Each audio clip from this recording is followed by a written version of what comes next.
I often say depression isn't real. If you don't know that about me, you can watch my video on Tate Speech about my mind tricks on how to beat depression. Depression is a state of mind, and with an iron mind, you can destroy it. I teach people how to do this. But Robin Williams is the case. People often come to me and say, well, if depression isn't real, why did Robin Williams kill himself? And that's a pretty good argument. I mean, Robin Williams was famous, he was a millionaire. He didn't have to grow old gracefully. He could have had 19-year-old girlfriends for the rest of his life and drove Lamborghinis and bungee jumped and do whatever the fuck he wanted. He was liked by everyone, no one disliked him, no negative attention, no negative media, nothing. So why does Robin Williams kill himself? Well, I'll tell you why. Therapy is why. Robin Williams did 12 years of therapy. For 12 years, not only was he taking mind-altering antidepressant drugs, which is a video in and of itself, why I'll never do antidepressants. But on top of that, every single day he's sitting there with a fucking therapist.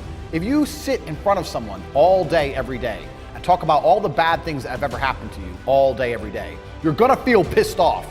Even I would want to jump off a fucking bridge if I spent 12 years talking to some dickhead about all the bad things that's happened in my life. It's detrimental. Sitting there crying about bad things is never gonna help you.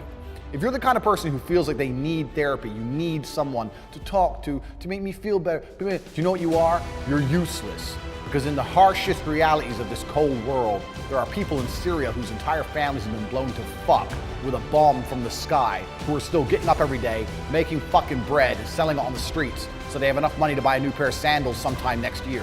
While you're crying about fucking nothing with your first world bullshit to some dickhead therapist who probably does coke on the weekends. Another thing therapists do, you'll notice, they talk in riddles. They speak in riddles. Well, why do you think that is? The reason they speak in riddles is because they don't tell you anything. They ask you questions. Because if they ask you questions, they can never be wrong. If they tell you things, they're wrong. If you sit there and go X, Y, Z, and they go, oh, that's because of X, Y, Z, then you can say, no, it's not. Fucking moron, I'm out of here. But if you go X, Y, Z, and they go, and how do you think X is related to Y?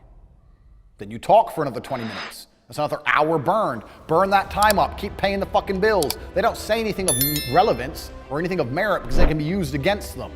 They don't want anything used against them. They just want you to fucking sit and chat shit. It's garbage.